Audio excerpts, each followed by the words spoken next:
I'm still here. I'm here to tell the story. I was the one that got to live. For Rasan Hill, playing ball is both a passion and an escape. A brief respite from the dangers that stalk him. What did you do when you saw the beam on your shirt? I turned and I just kept running. And at that moment, that's when the bullet went through the shirt.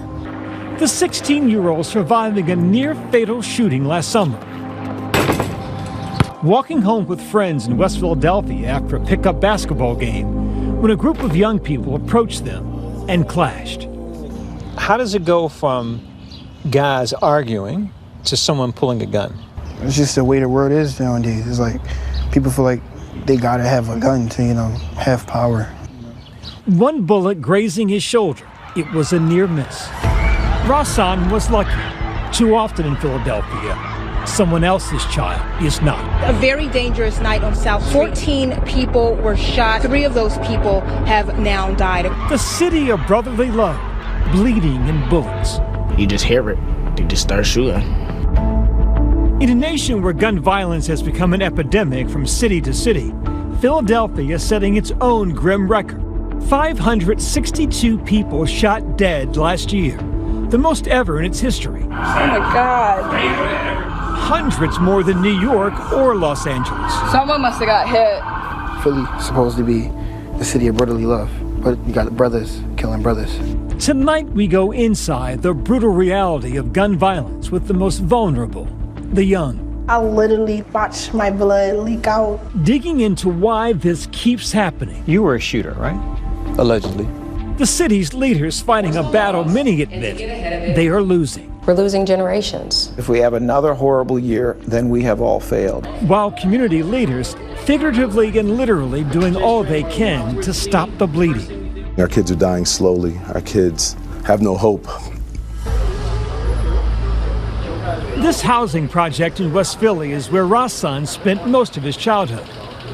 The neighborhood, one of the deadliest in the city.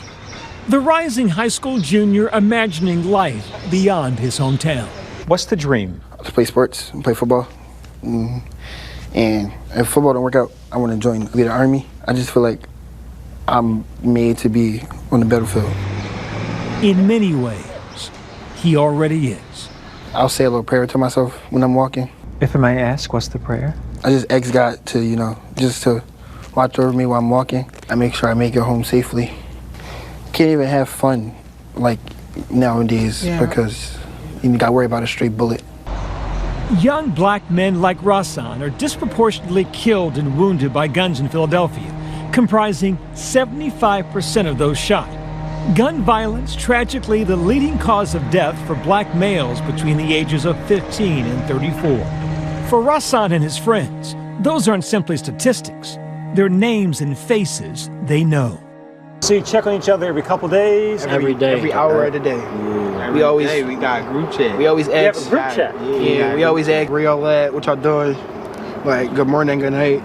Show of hands if you know anyone's ever been shot. Show of hands if you know anyone's ever been murdered. Show of hands if it were a relative or friend that was murdered. Have you ever thought about carrying a gun yourself? No, that's not us. We don't gotta carry a gun to express ourselves, So how do you stay protected, stay safe? We stick together. We watch each other's backs. Watch our backs. The sting of a bullet touching the life of Rasan in more ways than one. It's giving me butterflies. I haven't been back ever since, so it feels very different. Less than a year after Rasan's close call, his 19-year-old friend Ajane Stenson was shot 3 times in a random incident at the same West Park apartment complex. The first pop, I'm thinking it hit the metal because I heard the bullet drop.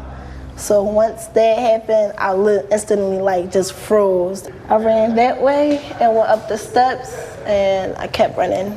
You're running for your life? Yeah, I was terrified. Returning here now requires armed security guards and emotional support from her pastor and mentor, Reverend Aaron Campbell. I've buried 5 mentees over the years that were just as close to me. So I was like, oh no, not another one, and not her.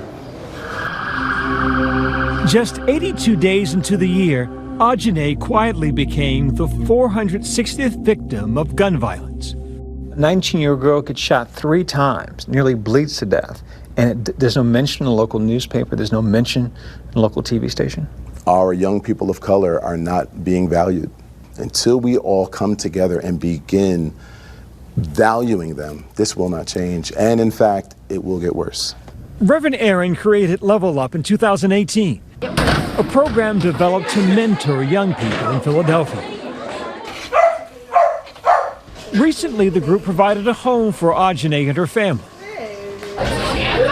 Inside Level Up's headquarters, this local church has become a safe haven for young people, including Ajane and Rasan. The pastor wears many hats: friend, father, therapist. Who's connected to the Bluetooth? Favorite uncle. There is a systemic neglect of young people of color. The schools, underfunded, overcrowded. The school to prison pipeline, that's a reality that just can't be neglected. And there needs to be change.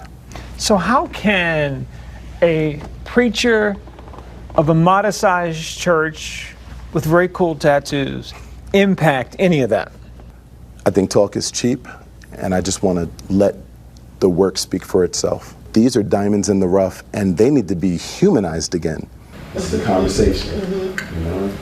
Aaron has seen the trauma on both sides of a gun, helping the wounded and those who pull the trigger. Every gathering, we collect knives, tasers, mace. Kids have to carry weapons just to feel safe, but we're always teaching that violence is never the answer. Some of the kids who come here have shot somebody. What do they tell you? Self-defense. They shot at me, so I shot back. Some have described this as social media beefs turned violent. Can you expand upon that? We live in this day now where someone can just look at someone's Instagram, slide in their DMs, and just begin with the hate. I got shot by my best friend. It was over a girl. For Ladonis Q. Arajo, the 25-year-old self-proclaimed Bloods gang member knows firsthand just how quickly the streets could turn on someone in Philadelphia. The bullet's still there. Mm-hmm. Can you feel it? Can you? Yeah, I can still feel it. May I? Yeah, sure. Press right here.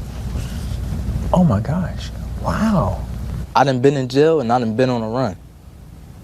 And I done been dead. It has 3 places I don't want to go no more. I don't know whether to say you've been fortunate or you've been cursed. Honestly, I wouldn't know what to call it. I would just call it life. Hugh said the streets began to pull him in by age 12. I shot my first gun at 11. At a shooting range? No. The moment you hit your peak at 12, that's when everything hit you. The world hit you. And you really got to realize either I'm going to be in it or I'm going to be on the side of it. Now Q, also a member of Level Up, is focused on life on the other side of violence. What changed? Me. I didn't want to be dead. And I didn't want to put my mother through that pain. Our mantra here is that healed people heal people. So as they're experiencing healing, they're going back into their communities as agents of healing. But for Ajane, the road to healing is not easy. For months, she's been doing grueling physical therapy. In talking to you, I certainly sense resilience, I sense kindness, I sense optimism, but I don't sense fear or anger. I'm not really angry with anyone, not even the shooter, because like I said, I never had... A stranger shot you for no reason and you're not angry with that person? I don't have no type of hate in my heart for anyone. None? None. Nah, don't hate anyone. Coming up, tough questions for Philly's leaders. Part of what I hear you say, I think, is there are problems in Philadelphia, but I ain't it. No, I wouldn't say that. We've fallen short, quite frankly. And more mayhem and heartbreak. We got multiple victims. We got hundreds of people. You can meet somebody so full of life, and they could be gone just with a snap of a finger. Hi everyone, George Stephanopoulos here. Thanks for checking out the ABC News YouTube channel. If you'd like to get more videos, show highlights, and watch live event coverage, click on the right over here to subscribe to our channel, and don't forget to download the ABC News app for breaking news alerts. Thanks for watching.